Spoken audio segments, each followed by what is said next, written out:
First of all, kind of just tell me how you're doing, especially your daughter Erin. How's she doing right She's doing good right now. She just came out of surgery.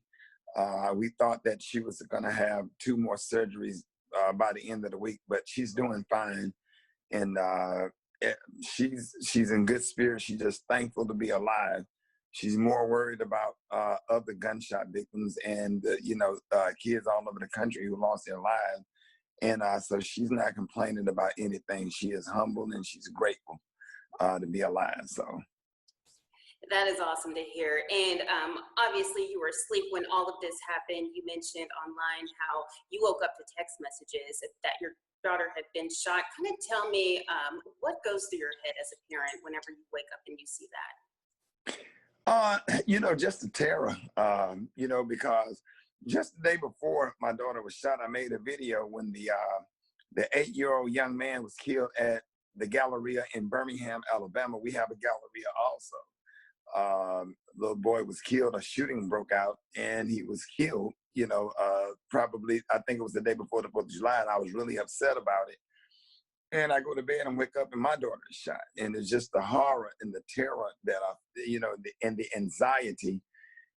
And it's almost like, like that could have went the other way. She was shot with a hollow point bullet that's meant to penetrate aluminum, whatever, because she was shot through the car.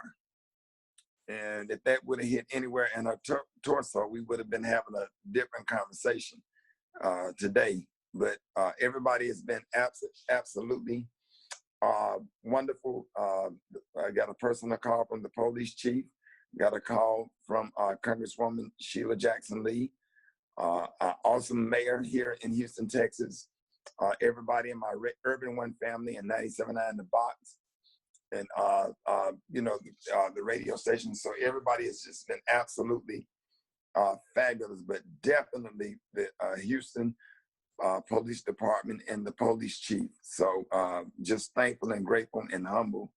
And I just hate that, that this happened. And to all of the other victims, because if I'm not mistaken, there was 4 or 5 of them that was shot. And do you know how they're doing? Or they're friends of your daughter's, right? I don't think she knew the other victims. She was in the car with one person, so I don't think she knew the other victims. And just through all of this, I saw on your Facebook Live, you actually said that, this could have been much different. I could have been at the front doors of a funeral home instead of a hospital. Talk about that as a parent, just how that might change your connection with your daughter. We just really blessed and grateful because there's parents who lost their kids this past weekend, 4th of July weekend, all over the country, from Chicago to Atlanta to Fort Lauderdale, just all over the country. And it's really sad. And at some point, we're going to have to sit down and have a conversation about what's going on with us in our community and the things that we are causing, doing damage to ourselves and our own communities. But being a gunshot victim myself, I was shot in my own community in '95, and just the likelihood of, I have 4 children, and me and one of my children are gunshot victims, out of one whole family. So it's terrible. We have a lot of work to do, a lot of conversations that need to be had, and have some real discussions about violence in our own communities. So, and it's crazy because sitting outside of the trauma center last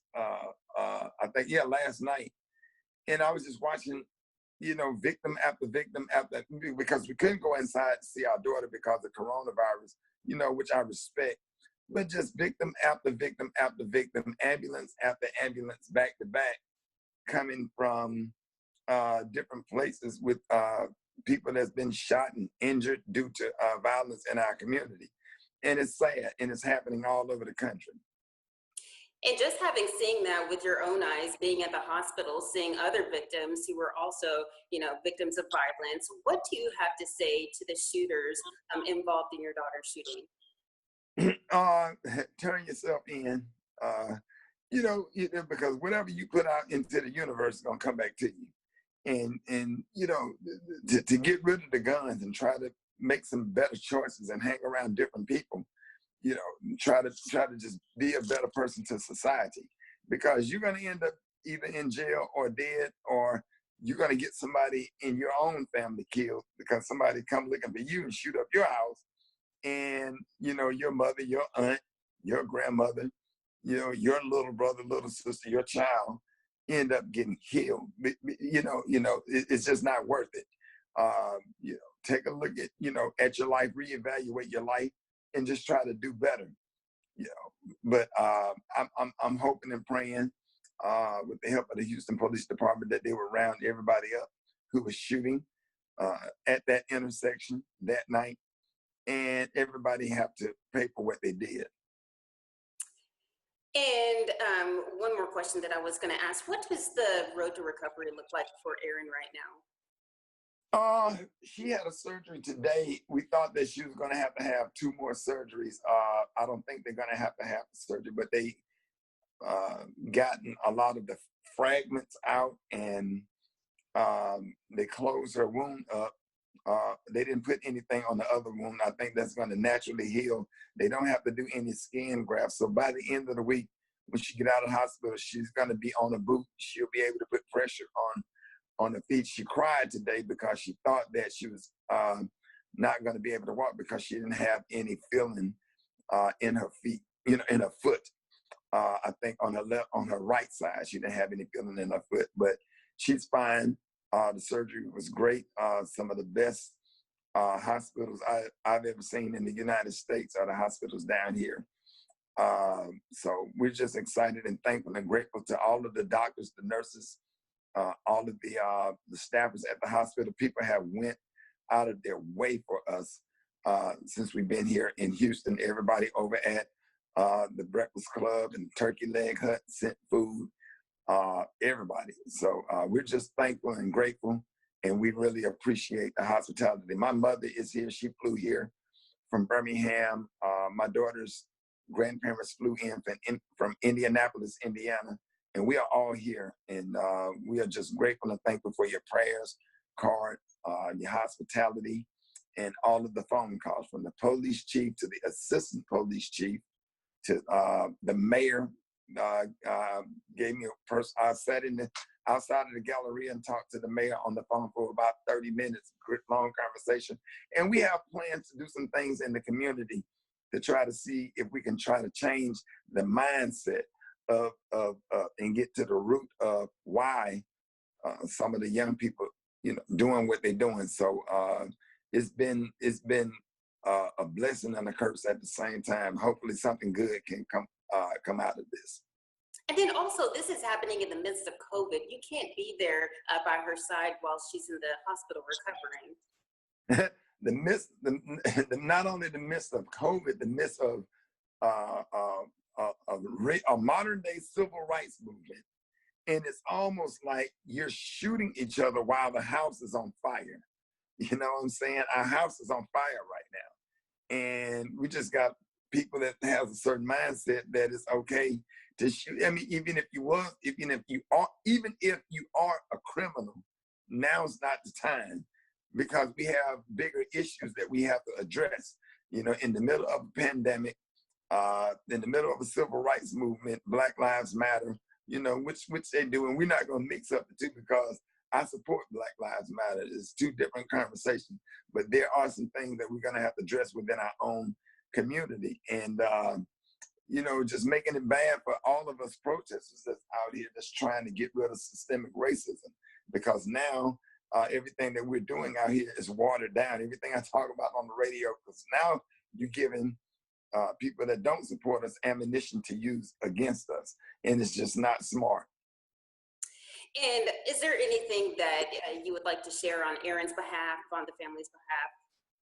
Yeah, yes, my daughter, our family is just thankful for everybody's prayers, everybody that has reached out, all the wonderful, awesome, talented gospel artists that have reached out. Miss Kathy Hughes, Alfred Liggins, the owners and CEO of 97.9 The Box, and Urban One and TV One. Um, Everybody has reached out. Even we have heard from people from the Biden campaign. So we're just humble and we're grateful. And I guess sometimes, you put so much good out into the universe because we serve the community.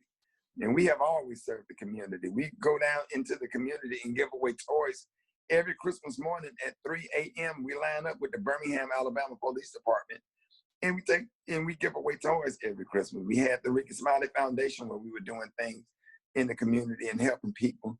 And it's crazy, the community that we serve, we are victims of people in our own community. And it's hurtful, it's sad, it's disappointing, but it comes with the territory, and we just got to keep fighting and keep pushing and continue to be optimistic and, and continue to work.